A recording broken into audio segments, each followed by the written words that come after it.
Hello and welcome to part 2 of the Sonic 3D Blast Let's Play, and now it's time for Rusty Ruin Zone. And right off the bat, there's a hidden 1-up monitor in that door. For those of you who didn't know, now you know. And knowing is half the battle! So anyway, keeping along with this whole adventure of 3D, pseudo-3D, whatever.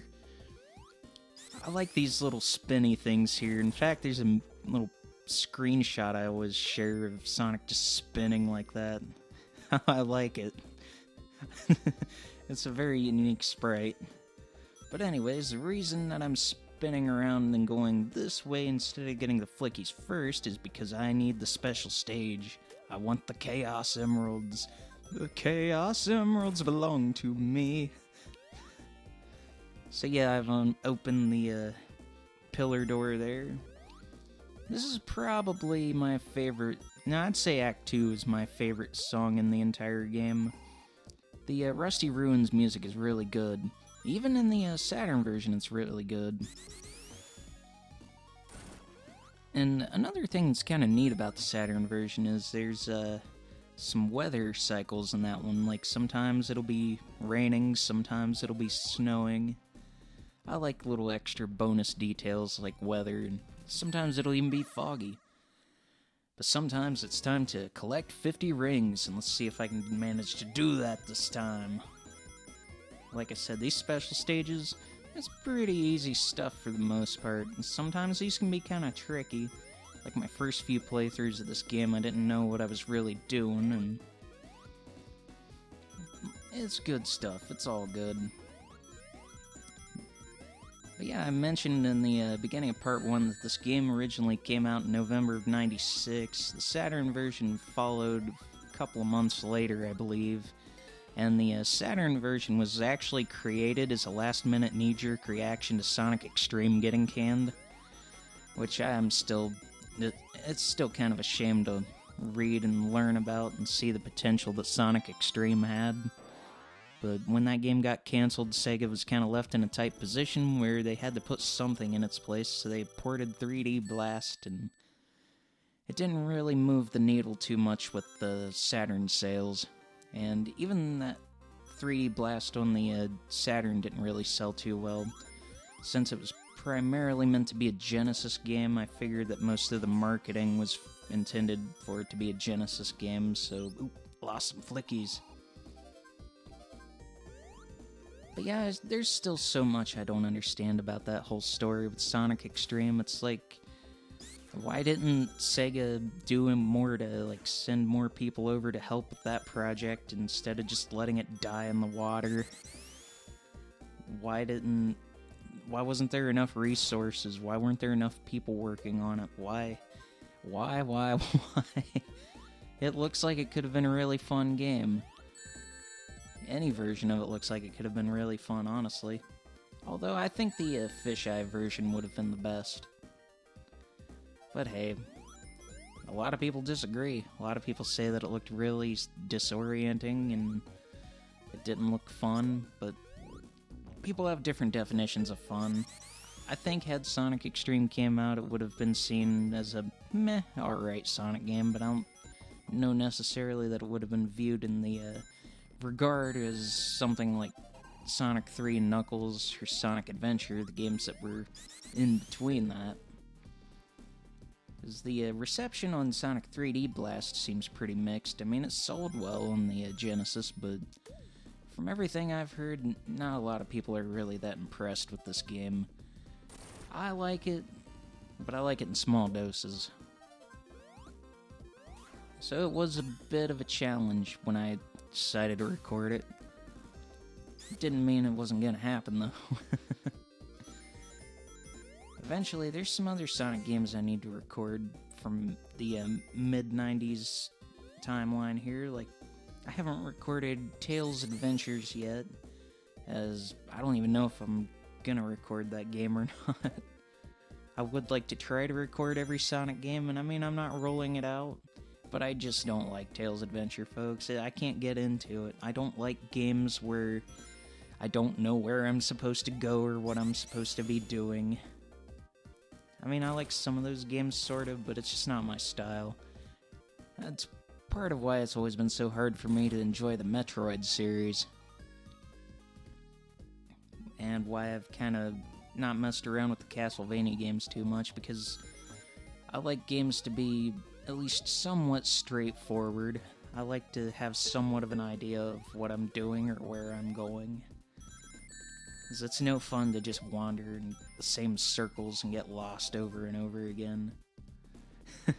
It's especially not fun to do that in real life. I have a neat story about a time where one of my cars started blowing up, and I was coming back from one of my friends, and it was like 2 in the morning, and I ended up getting lost on one of his roads on the way back from his house. He lived on like this series of sketchy back roads in the middle of nowhere, and every time I would take another road, I would end up back at the same spot, even though there were like there was like a fork in the road, so the road went in like 3 different directions, and every time I would take another direction, it would just take me back to the same spot, and my car was running hot and overheating, and eventually there was nothing I could do but just park it and come back for it the next day. And I was very fortunate that somebody actually stopped and took me back home, because the odds of that happening at 2 in the morning in the middle of nowhere were pretty slim, as it was already. And then there's plenty of sketchy people out there, so for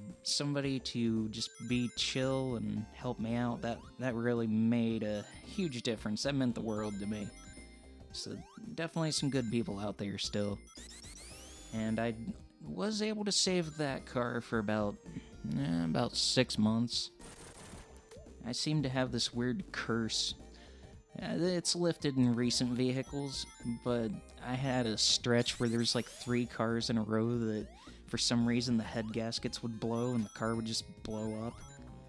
Like, there was the blue Grand Am I had, and then I had a Chrysler convertible after that that's had the same problem. That one was kind of interesting though, because I remember one time it was blowing up and I was speeding back home. I was trying to get back home before it blew up, and this cop pulled me over right by my house and was like, "Why are you going so fast?" And I was like, "Hey, I'm just trying to get back home before this thing dies." And then, like, right as soon as I said that, smoke just started pouring out of that car like nothing. It was crazy. And he was just like, "Dude, go, go, go." I was pretty lucky that night. Plus the fact that I lived like right down the street from where I got pulled over helped too. Which not every time I've been pulled over has been a great experience. I remember to date, surprisingly, I have 1 speeding ticket. And I remember that happened because my ex was screaming at me to hurry back home when I had errands to run. And I was doing like 70 and a 55 or something. No, I know what it was. I was doing 68 and a 55. If only it was 1 mile per hour faster. It would have been nice, but I remember that was a pretty hefty speeding ticket, and I tried to avoid the cop. There was like a side road I took to shake him, and what got me was not waiting long enough to pull back out onto the main road, because that road circled back out to the highway. And so if I would have waited like another 2 or 3 minutes, I would have been fine. But no, on his way back through, he seen me and got me. But then there was the old Chevy Monte Carlo. God, I miss that car. That was my favorite car. I only had it for like a year, but that was my dream car, folks. Not very many people, especially in this day and age with the cost of everything, can say, "Hey, I got to own my dream car, the car I always wanted ever since I was a kid." And I hope one of these days I can find another Monte Carlo in decent condition. See, that thing was good for a while, but it had several issues. Like, I was one of the unfortunate ones who had faulty transmissions, not once, not twice, but thrice. The guy I bought it from said that he changed the transmission on it, and then I had to change one on it, and then right before I got rid of it and traded it in, the head gasket started going out on it, and then the transmission on it started going out, so I was kind of put in a tight corner. But it was nice to have that car when I had it. Definitely some good stuff. And it was a black Monte Carlo, too. And the day I got it, I had my my trusty Dale Earnhardt jacket, and me and my friend drove up to the state capital city to go look at it. And make it even more funny to me is the guy who owned it before me. His name was Elvis, and when me and my friend showed up at the door to look at the car, this lady was like, "Oh, you must be looking for Elvis." That was a good car, though. Good times. But anyways, Rusty Ruin Act 2. I'm making it look decent this time around, but there was a section that I passed a couple of minutes ago that it's really hard to make that jump and make it precise. It's really annoying, because if you fall, you have to redo like half the act, and it's obnoxious. I can't tell you the number of times I'd miss that jump.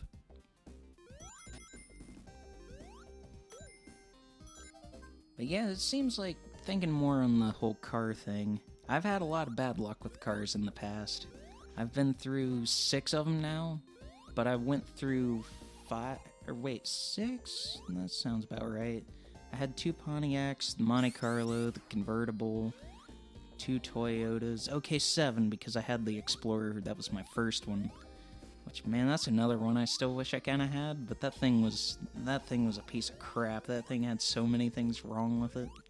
But I bought it because sentimental value, because my best friend had just passed away like a year before I got it was a few months before I started driving, and I remember that was the last thing he bought, and he intended on just buying it to like thrash it through the woods and have fun with it. And when I bought it, I was trying to just keep it on the road as a daily driver, and I only got to drive it 3 out of the 6 months I owned it because it had so many things wrong with it. But hey, we gotta start somewhere, I guess. Not everybody can get a perfect car on the first try.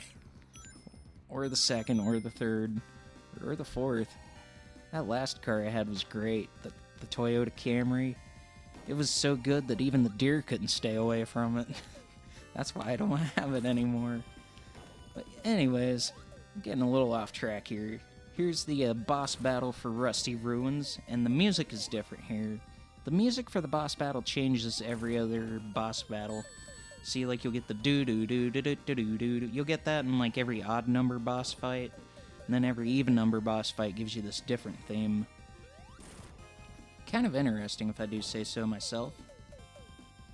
But this is pretty simple stuff. You just do what you do there and bonk them real good. And that's gonna take out the boss. And that's gonna do it for part 2, folks. I will see you in part 3.